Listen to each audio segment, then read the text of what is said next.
Now, there's only one more rule that is really important that you know if you're going to play in the HEFL, and that is you need to know about off the break. Now, normally we snap it, and then the offense makes its moves, and then the defense makes its moves.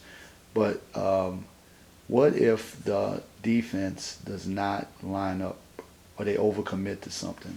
Now you see right here, I should say, you've got all of this action going this way, and let's say we got these guys running to the outside. So I could see a defensive coach saying, okay, I'm going to put this guy here. I'm going to have this guy over here. I want all of these guys stacked up over there. Now, of course, even if you snapped it and ran it, we talked about you could do a cutback, so that's probably overcommitting. But this guy would still be in position, right? Because let's say if he was stationary, he would still be back there reading, and even if you did a cutback, he's still waiting. But there's one other trick you can do.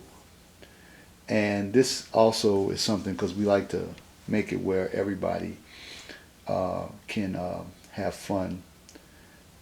We have a rule. I mean, no matter what style you play, some guys will still prefer just to do kind of just turn the switch and go. So you can actually still do that. We call it off the break. So remember, now this is pre-snap. So I'm set up like this. The defense is worrying about all of this, right? So they're really overloading to this side, right? And now I'm going to call an audible because I see they're overloading. So I'm only going to move one guy, this guy, one. Now the defense can only move one. No, actually I'm going to call two. One pivot, two pivots. Okay, now the defense can do two pivots.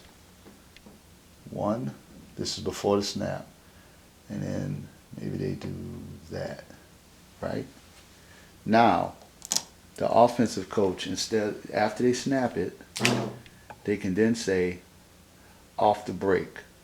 As opposed to maintaining control of the switch, they would hand the switch over to the defense. And the thing about this is now the defense cannot react. There's no reaction because you said off the break. So immediately after snap, if you hand over the switch, the defense is stuck and the play has to run out. The only caveat being that the 5-yard rule still stands. So once he gets to the 30, the play, the defense can stop it. So the defense has the switch. I call it off the break, and this guy's actually angled to loop out there. So let's see what happens. And see, we got this guy getting a block, right? And he was forced to run with him, so he's not playing in the right position. And you see that? Now he went 5 yards.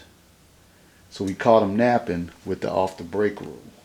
Now, the 5-yard rule. He went 5 yards. Do I want to take a chance on him still currying if I'm on defense? Or do I say, no, I don't trust that.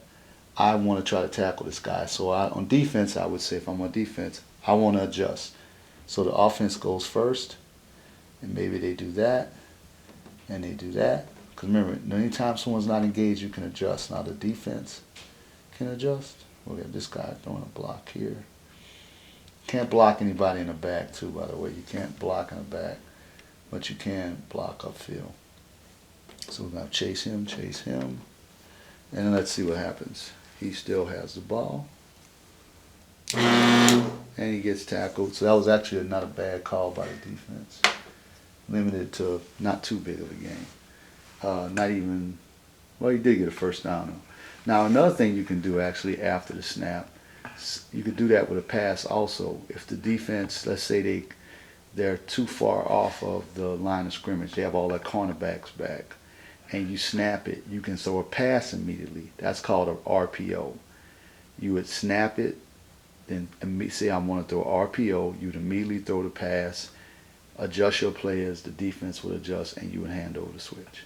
So basically that's covers all of the big rules with the HFL. Thanks.